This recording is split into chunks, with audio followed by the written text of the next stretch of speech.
Hi guys, welcome back. So boss, भूल भुलैया और सिंघम का आज है डे नंबर 3। काइंड ऑफ आप ये समझ लो कि नंबर्स और अर्ली एस्टिमेट्स जो है वो आ चुके हैं। इसको हम थोड़ा बहुत अगर फाइनल मानेंगे तो चल सकता है, क्योंकि अभी रात के 9:30 बजे हैं और ये नंबर्स काफी हद तक अब कंप्लीट होने जा रहे हैं। भाई, रात की ऑक्यूपेंसी कैसी चल रही है, सबसे पहले उसके बारे में बात कर लेते हैं कि इवनिंग से नाइट ऑक्यूपेंसीज में क्या चल रहा है दोनों ही फिल्मों को लेकर। तो सबसे पहले अगर मैं आपको बताऊं, trending on book my show क्या चल रहा है, ट्रेंड पे कैसा चल रहा है दोनों की, अभी इस वक्त पे मंडे का जो असर है वो आना शुरू हुआ या नहीं हुआ। तो यार देखो, अगर मैं बात करती हूँ सबसे पहले सिंघम की, तो 13,000 टिकट्स बुक हो रही हैं 1 घंटे में। इसका मतलब साफ तौर पे ये है कि अभी भी बहुत अच्छा ट्रेंड है, अभी भी काफी बढ़िया ट्रेंड है। लेकिन कल मंडे है और कल के दिन पे मुझे अब ज्यादा कुछ ऑरेंज कलर दिखाई नहीं दे रहा। सिंघम का वैसे भी ऑरेंज ज्यादा नहीं था, हमने देखा कि स्पॉट बुकिंग ज्यादा अच्छी हुई है सिंघम की एज कम्पेयर टू भूल भुलैया। तो अगर मैं भूल भुलैया भी देख लेती हूँ तो यहाँ पर भूल भुलैया का क्या हाल चल रहा है भाई, यहाँ पर भी exact same 13.8 thousand tickets book in last 1 hour. लेकिन क्या कल मुझे मंडे के दिन पर यहाँ पर ट्रेंडिंग दिखाई देती है अच्छी, तो यहाँ पर भी कल एक मेजर ड्रॉप आने की संभावना है।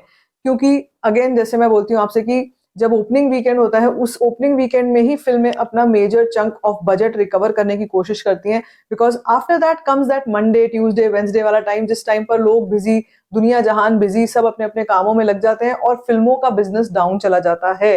But these films have a benefit, नवंबर के मंथ में बहुत सारी वीकेंड्स, एक्सटेंडेड वीकेंड्स आ रहे हैं, लॉन्ग वीकेंड्स आ रहे हैं, और उसके बाद तो ऑलरेडी जब थोड़ा बहुत दिवाली का फीवर होता है उसके बाद वैसे भी कुछ ना कुछ चलता रहता है। अब देखो, इस वीक में भी छठ पूजा स्टार्ट हो रही है। इस वीक का भी जो अगर मैं आपको थोड़ा बहुत बताऊं, छठ पूजा में ऑल्दो छुट्टी नहीं होती है, लेकिन 7 तारीख की पब्लिक हॉलिडे डिक्लेयर हो चुकी है। 7 नवंबर की पब्लिक हॉलिडे डिक्लेयर हो चुकी है, विच इज अ थर्सडे। अब थर्सडे को छुट्टी होती है, फ्राइडे को अगर कुछ नहीं भी होता है तो भी Thursday Friday Saturday Sunday usually एक लॉन्ग वीकेंड की तरह मनाए जाने वाले हैं, और इस टाइम पर इन दोनों फिल्मों को बेनिफिट होगा। नंबर्स की बात कर लेते हैं आप सबसे पहले, नंबर्स और ऑक्यूपेंसीज कैसी चल रही हैं। देखो, अगर मैं बात करती हूँ सबसे पहले सिंघम के बारे में, तो सिंघम की इवनिंग ऑक्यूपेंसी से ही आप ये समझ लो कि थोड़ा सा इवनिंग में थोड़ा सा जंप तो आया है, लेकिन नाइट शोज में मुझे लगता है कि अब थोड़ी कम कम होना शुरू हो जाएगा, हल्का सा ड्रॉप आना शुरू हो जाएगा।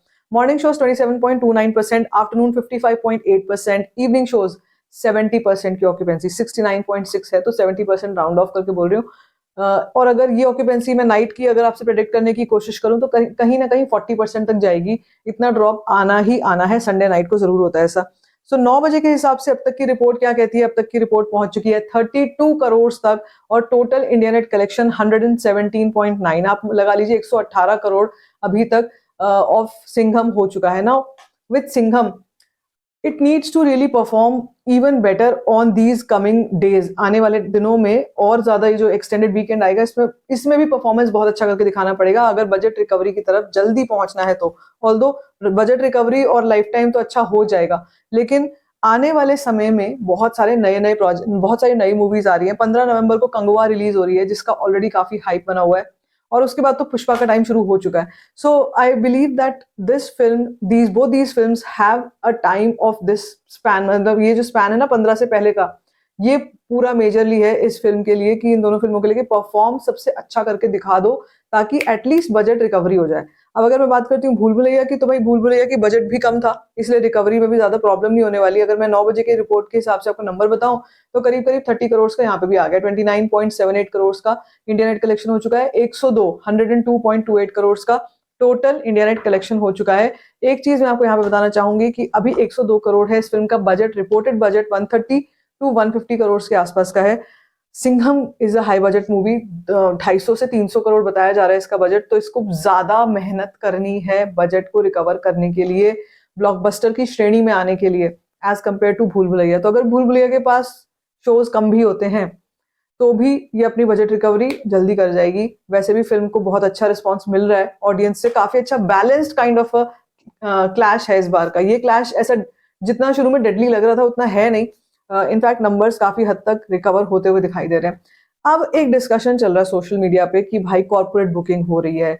अब कॉर्पोरेट बुकिंग से भी बढ़कर और जो चीजें सामने आ रही हैं वो ये है कि भाई जो नंबर्स, जो बिलिंग्स है ना, वो बिलिंग्स ही मैनिपुलेट हो रही है, ताकि जो ट्रैकिंग वेबसाइट, ट्रेडिंग वेबसाइट्स पे भी जो नंबर्स आए वो भी मैनिपुलेटेड ही हो, किसी को पता ना चले। फॉर मी सबसे बड़ी बात होती है कि अगर न्यूट्रल ऑडियंस में फिल्मों की बात हो रही है, इन फिल्मों का डिस्कशन है, गर्म चर्चा गर्म है, तो ये फिल्में अच्छा कमा रही हैं despite of the fact whatever numbers are saying. I am telling you here that if you have family friends and yourself also who wants to watch this movie or these movies, any of these movies, तो इसका मतलब दोनों का hype बहुत अच्छा है on ground level पर, और इसका मतलब ये दोनों फिल्में अच्छा परफॉर्म कर रही हैं. अदरवाइज अगर ये बॉम्ब होनी होती, टैंक होनी होती, अब तक हो गई होती, और अब तक नंबर्स भी बहुत ही कम होते, ऐसे नंबर्स नहीं आए होते. इतना ज्यादा मैनिपुलेशन पॉसिबल नहीं है to my, as far as I believe.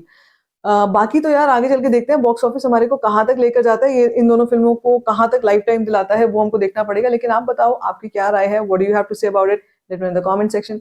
बाकी if you like this video, give it a thumbs up, don't forget to share it, and don't forget to subscribe to my channel. Just